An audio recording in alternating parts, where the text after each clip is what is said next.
Hello दोस्तों, स्वागत है आपका आज के इस नए वीडियो में। तो अब तक हमने ऑलरेडी दो PYQs कवर किए हैं जहाँ पे 50 से भी ज़्यादा क्वेश्चन हम लाने की कोशिश की है।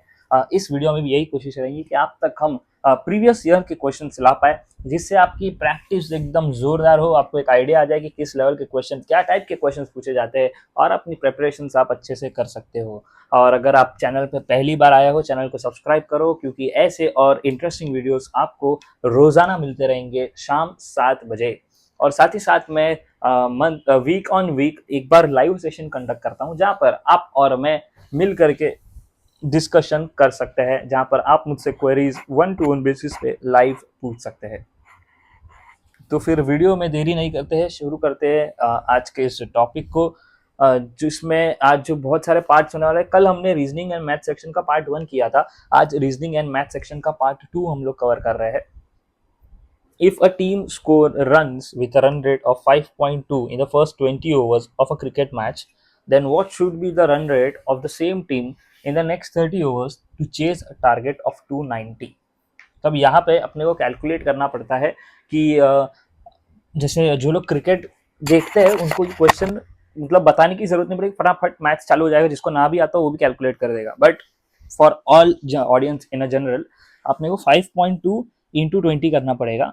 कितना होता है वो कैलकुलेट करना पड़ेगा। जैसे हम वो कैलकुलेट कर लेते हैं, उसके बाद 290 में से वो अमाउंट को सब्ट्रैक्ट करने का, जो भी अमाउंट बच गया, ठीक है, 290 से सब्ट्रैक्ट करने के बाद उस अमाउंट को डिवाइड बाय 30 करने का, जो भी आंसर आएगा वो आपका फाइनल आंसर होगा। ओके,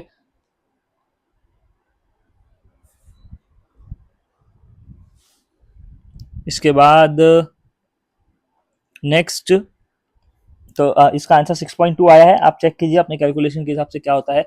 सेकंड है, if two numbers are 20% and 50% of the third number, what is the ratio between the two number.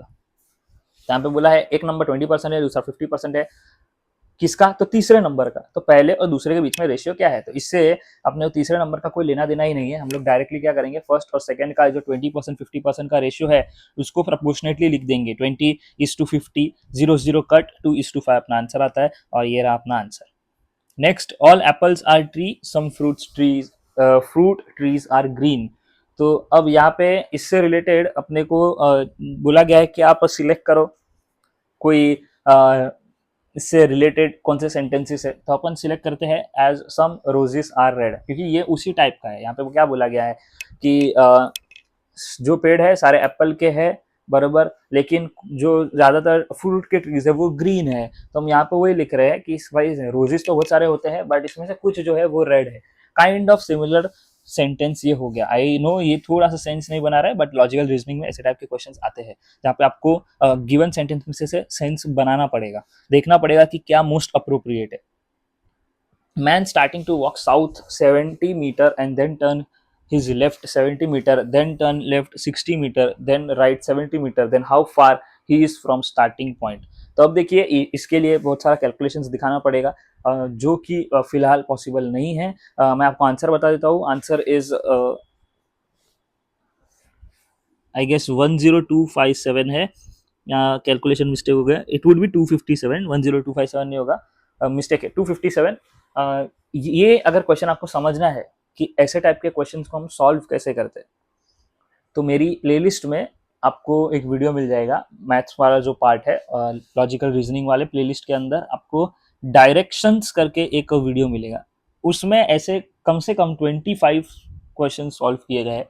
तो इससे आपको एक आइडिया आएगा कि हम इस ऐसे टाइप के क्वेश्चंस को फास्ट और सही मैनर में विद राइट हैक कैसे कैलकुलेट कर सकते हैं। तो वीडियो आपको जाके चेकआउट जरूर करना है टू अंडरस्टैंड ये आंसर कैसे आया। ये सीरीज में मैं मोस्टली ट्राई करूंगा कि आपको ऊपर ऊपर से समझाऊं। फॉर डिटेल एक्सप्लेनेशन मैंने ऑलरेडी वीडियो क्रिएट कर दिया है, आप उससे जा करके देख सकते हैं। अभी अगर ये क्वेश्चन में आप यहाँ पे वीडियो पॉज कीजिए, उस वीडियो पे जाइए, वो पूरा लेक्चर समझिए और फिर come back to this video, आपको खुद ही आंसर आएगा कि हाउ 257। ओके, नेक्स्ट क्वेश्चन पे जाते हैं। How many triangles are there based on are there in this image based question. ठीक है, तो यहाँ पे बोला है कि ये इमेज बेस्ड क्वेश्चन है, यहाँ पे अपने कैलकुलेट करना है कि कितने ट्राइंगल्स है। तो अगर अपन कैलकुलेट करें तो 1 2 3 4 5 6 7 8 9 10 11 12 13 14 15 16 17 18 से करते करते कैलकुलेट 24 टोटल ट्राइंगल्स बनते हैं। तो इसमें कैसे होगा, जितने भी एक एक पार्ट है ना, सब ट्राइंगल ही है। ये देखो, ऊपर 4 नीचे 4, उसके बाद आधा आधा आधा आधा नीचे, फिर पूरा पूरा पूरा पूरा, फिर इस साइड का, इधर का आधा, उधर का आधा। सो ऐसे करते करते अपने पास टोटल 24 ट्राइंगल्स इस पर्टिकुलर इमेज में बनते हैं। और ये बहुत कॉमन क्वेश्चन है, इसलिए प्रीवियस ईयर क्वेश्चन में भी आपको दिख रहा है कि ये पूछा गया है। ओके, ऐसे टाइप के क्वेश्चंस आप हो सके उतना प्रैक्टिस कीजिए। इमेज बेस्ड क्वेश्चंस आपको, इवन ऐसे क्वेश्चंस आपको रिडल वाले बुक में भी मिलते हैं। कई बार हम जो बचपन में रिडल्स वगैरह की बुक लेके आते थे, या कई नोटबुक के पीछे रिडल्स लिखे होते, उसमें ये बहुत ही कॉमन क्वेश्चन है। अगला, if T is older than E and C is older than T, what infer. यहाँ पे क्या बोला है कि टी जो है वो ई से बड़ा है, बराबर, और सी जो है वो टी से बड़ा है। तो यहाँ पे बताया क्या जा रहा है कि देखो, टी जो है ये बीच में आता है, ये ई से बड़ा है, बराबर, लेकिन कहीं ना कहीं सी से छोटा है। तो टी को बीच में प्लेस कर देंगे, सी को आगे रख देंगे, और ई पहले लिखेंगे, इसीलिए इसका आंसर आता है ई टी सी। इसको हम रीड करेंगे, E is smaller than T and T is smaller than C, मतलब सी सबसे बड़ा है, ई सबसे छोटा है। यही अपना आंसर यहाँ से बन के आता है। अब जीके का सेक्शन कवर करते हैं। Who is the author of Harry Potter book. तो हैरी पॉटर बहुत ही फेमस बुक है, नॉवेल है, उसकी बहुत ही फेमस सीरीज भी है, काफी कुछ उस पर ऑलरेडी क्रिएटेड है, मूवीज वगैरह, और उसके बहुत सारी फैन फॉलोइंग है। तो किसने लिखा है, ये लिखा है जेके रोलिंग ने। ठीक है, मैच द पेयर्स। तो देखो यहाँ पे अपने को ये पर्टिकुलर टॉपिक मैंने कवर किया है इसी साल जीके एंड अवेयरनेस में। पॉपुलर लैंडमार्क्स वाले वीडियो में जाकर के आप चेकआउट कर सकते हो, तो आपको पॉपुलर लैंडमार्क्स मिलेंगे जिसके थ्रू ये क्वेश्चन आपका रॉन्ग नहीं जा सकता। तो फ्रांस में सबसे फेमस क्या है, तो फ्रांस में फेमस आईफिल टावर। इंडिया में है ताजमहल। इजिप्ट में क्या है, इजिप्ट का यहाँ पे स्पेलिंग थोड़ा सा एरर हो गया है, प्लीज फॉरगिव दैट। इजिप्ट में ग्रेट पिरामिड्स, और यूनाइटेड स्टेट्स में स्टैच्यू ऑफ लिबर्टी। ये हम लोग ऑलरेडी कवर कर चुके हैं हमारे प्लेलिस्ट में। तो देखो, जो भी हमारे वीडियोस देखते हैं रेगुलरली, उनको आपको मालूम पड़ रहा रहेगा कि यार क्या फायदा है वीडियोस को देखने का, लेक्चर्स को अटेंड करने का। ये प्रीवियस ईयर का क्वेश्चन है, 1 मार्क बहुत कीमती होता है, हर मार्क एग्जाम कीमती है, तो वो अगर आपको फ्री ऑफ कॉस्ट मिल रहा है तो क्यों छोड़ना है वो। Which painting is well known for his smile. तो कौन सी पेंटिंग ऐसी है जो अपने स्माइल के लिए फेमस है, तो मोनालिसा की जो पेंटिंग है उसमें जो स्माइल है उसके लिए वो पेंटिंग फेमस है। और वो पेंटिंग किसने बनाई है, वो बनाई है लियोनार्डो दा विंची ने। लियोनार्डो दा विंची ने ये पर्टिकुलर पेंटिंग बनाई जिसका नाम है Mona Lisa. Which city is capital of Maharashtra. Simple answer है मुंबई। इसके लिए ये जो पर्टिकुलर ऐसे टाइप के क्वेश्चन है, इसके लिए मैंने previous year GK and awareness में capitals, states and its capitals का पूरा एक वीडियो बनाया, वो जाके चेकआउट कर सकते हैं, जहाँ पे आपको इंडिया के हर एक स्टेट के कैपिटल मिलेंगे। सीएम के रिलेटेड मैंने वीडियो बनाया जहाँ पे आपको इंडिया के हर एक स्टेट के सीएम के बारे में बताया जाएगा, और काफ़ी और डिटेल्ड पॉलिटिकल जोग्राफिकल वीडियोस भी पिछले साल के लिए क्रिएटेड है। इंडिया के जोग्राफी, इंडिया के नेबरिंग स्टेट्स, और इंडिया के रिवर्स, इंडिया के जो भी जोग्राफी के रिलेटेड से आपको पता होना चाहिए, वो सब कुछ उसमें कवर्ड है, जाकर के आप चेकआउट कीजिए। और वीडियोस अगर आपको पसंद आ रही है तो आपको जल्दी से एक लाइक कर लेना है वीडियो को, और कमेंट करके बताना है कि क्या ये वीडियोस आपके लिए हेल्पफुल हो रहे हैं या नहीं। And I am very much disappointed कि ये वीडियोस को ज़्यादा व्यूज़ नहीं आ रहे हैं। बहुत ही ज़्यादा वैल्यूएबल कंटेंट दे रहा हूँ, that too for free of cost. I am hoping कि आप लोग इसको ज़्यादा से ज़्यादा शेयर करो, वरना फिर मुझे कहीं ना कहीं ये लगने लगेगा कि सपोर्ट की कमी है, या आप लोग को ये कंटेंट चाहिए ही नहीं। तो अगर आपको ऐसे कंटेंट्स चाहिए, आपको ऐसे क्वेश्चंस चाहिए, तो आपको सपोर्ट दिखाना पड़ेगा। सपोर्ट कैसे दिखाओगे, कमेंट करके, वीडियो को लाइक करके, अपने सारे दोस्तों के साथ, एस्पिरेंट्स जो भी है सीईटी के, उनके साथ शेयर करके, और चैनल को सब्सक्राइब करके। 5th क्वेश्चन है, विच रिसर्च कंपनी डिटरमाइंड कोविड-19। तो ऐसी जब भी एपिडेमिक या पेंडेमिक फैलता है तो कौन है जो रिसर्च करके बताता है कि ये पर्टिकुलर बीमारी क्या है, कैसे फैली है, किससे फैली है। तो it is WHO, world health organisation.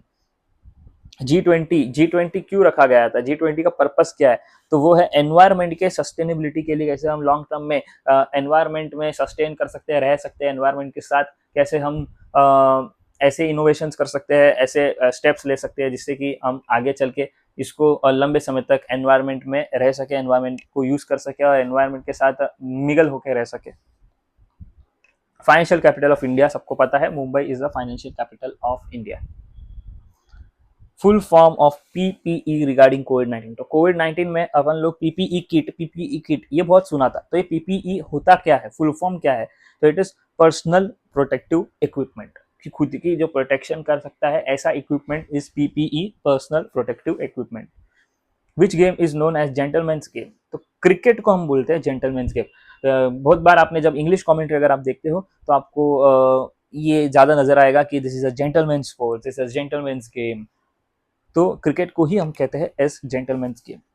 How many years the president can change, तो कितने साल में प्रेसिडेंट चेंज होता है, ये बात कर रहे हैं इंडिया के कॉन्टेक्स्ट के रिलेटेड, तो every 5 years president prime minister दोनों ही चेंज हो जाते हैं। Who operates Indian foreign trade, तो अगर अपने को इंडिया से कोई भी चीज एक्सपोर्ट करनी है या फिर इंडिया में इंपोर्ट करनी है, तो आपको किसकी परमिशन चाहिए, कौन है जो ऑपरेट करता है, रेगुलेट कर, तो वो है डीजीएफटी। डीजीएफटी का फुल फॉर्म है directorate general of foreign trade. अब आते हैं कंप्यूटर सेक्शन की तरफ, तो देखिए ये बहुत ही इंक्लूसिव वीडियो होने वाला है, इसमें आपने ऑलरेडी 2 सब्जेक्ट कवर कर चुके हैं, अब तीसरा आया है। कल हमने इंग्लिश बहुत ही डिटेल में किया था, परसों भी किया था, इसलिए इस पर्टिकुलर वीडियो में इंग्लिश नहीं है। What was the first computer was called, तो फर्स्ट कंप्यूटर जो दुनिया में बना था उसको हम बोलते हैं ENIAC। क्या बोलते हैं, ENIAC।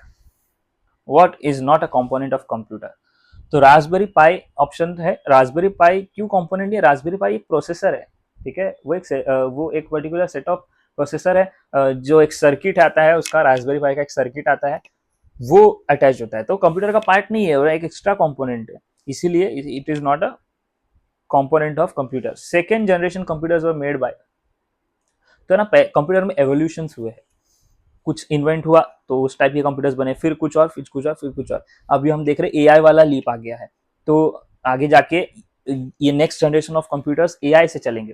तो वैसे ही सेकेंड जनरेशन ऑफ कंप्यूटर्स कब बने, जब ट्रांजिस्टर्स बन गए, ट्रांजिस्टर्स ने सेकेंड जनरेशन कंप्यूटर बनाए।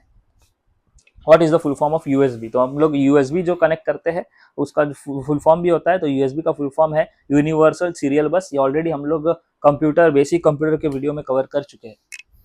Full form of ISDN, integrated services digital network. Next, express 25 in binary form, तो अभी यहाँ पे बाइनरी फॉर्मेट में हम लोग 1 और 0s को यूज करते हैं, इसका पूरा कैलकुलेशन होता है। ये बाइनरी का अगर आपको वीडियो चाहिए सेपरेटली तो मुझे जरूर कमेंट कर दीजिएगा, मैं एक वीडियो लेके आता हूँ कंप्यूटर बेसिक्स का, जिसमें हम बाइनरी के सम सॉल्व करेंगे कि कैसे हम किसी नंबर को बाइनरी में एक्सप्रेस कर सकते हैं, बट उसके लिए मुझे कमेंट चाहिए होगा, जिससे मुझे लगेगा कि हाँ देयर इज अ नीड, तो मैं उस पर एक वीडियो दे दूंगा। Smallest unit of computer memory, तो ये हमने ऑलरेडी कवर किया है स्मॉलेस्ट और लार्जेस्ट वाले में, इन कंप्यूटर बेसिक्स वाले प्लेलिस्ट में जाकर के आप चेक कर सकते हैं। स्मॉलेस्ट यूनिट इज बिट और largest is exabyte.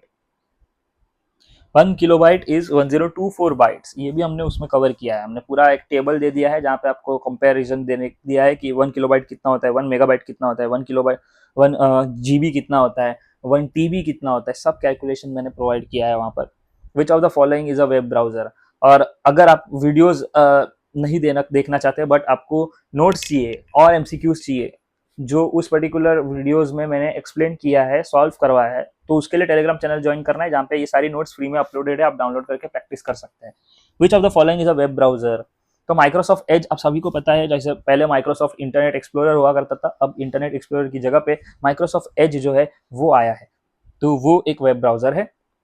What is primary function of firewall, अब फायरवॉल का काम क्या होता है, फायरवॉल जो है ये आपके नेटवर्क में जो अनवांटेड ट्रैफिक रहता है ना उसको ब्लॉक कर देता है। ऐसे लोग जो आपके एक्सेस कर रहे हैं, हैकर्स वगैरह जो अनवांटेड एक्सेस मांगना चाहते हैं, जहां पे नीड ही नहीं है, जैसे कोई पर्टिकुलर वेबसाइट है, शॉपिंग वेबसाइट है, बट वो आपके कैमरे का एक्सेस, वो आपके माइक्रोफोन का एक्सेस, वो आपके गैलरी का एक्सेस मांग रही है, तो यहाँ पे आपको समझना बहुत जरूरी है कि ये तो अननेसेसरी है, अनवांटेड है।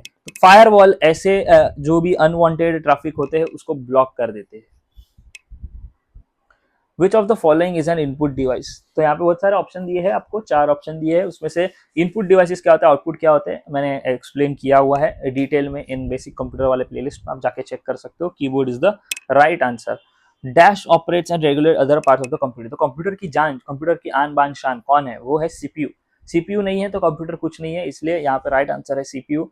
Which of the following is a not virus. तो डब्ल्यू वेयर जो है वो एक वायरस नहीं है, बल्कि बाकी सारे जो भी दिया है, ट्रोजन हॉर्स वगैरह ऐसा ऑप्शन में दिया रहेगा आपको, वो एक वायरस है, बल्कि VMware एक वायरस नहीं है। Which unit controls the processing input output devices. तो इसमें से कौन से ऐसे यूनिट है जो प्रोसेसिंग को और आउटपुट और इनपुट डिवाइस को हैंडल करता है। फिर से अपने शरीर को कौन हैंडल कर रहा है, कौन जिंदा रख रहा है, तो वो है हार्ट। हार्ट अगर ब्लड पंप नहीं करेगा तो नहीं चलेगा, वैसे ही कंप्यूटर का हार्ट है सीपीयू, वही सारे प्रोसेसेस, वही सारे इनपुट आउटपुट डिवाइसेस को सबको कंट्रोल करता है, इसलिए यहाँ पर भी आंसर सीपीयू ही आता है। हमने इन टोटल आज अराउंड 33 क्वेश्चंस कवर किए। 33 क्वेश्चंस काफ़ी आई होप ज़्यादा है, आपके लिए बहुत ही मददगारक होगा। और मैं आशा करता हूँ कि आपको वीडियो पसंद आती है। अगर वीडियो पसंद आती है तो ज़रूर से शेयर कीजिए, चैनल को सब्सक्राइब कीजिए, जिससे मुझे एक होप दिखे, एक पॉजिटिविटी दिखे कि हाँ यार, इस चैनल से लोग पढ़ रहे हैं, इस चैनल से लोगों का फ्यूचर जुड़ा हुआ है, तो मैं और क्वालिटी कंटेंट और वीडियोस लेकर के आऊँ। और कमेंट करके अपना सपोर्ट जरूर दिखाना। मिलते हैं नेक्स्ट वीडियो में, तब तक keep preparing, join the telegram channel to get the free notes, और मिलते हैं नेक्स्ट वीडियो में। Bye bye and take care.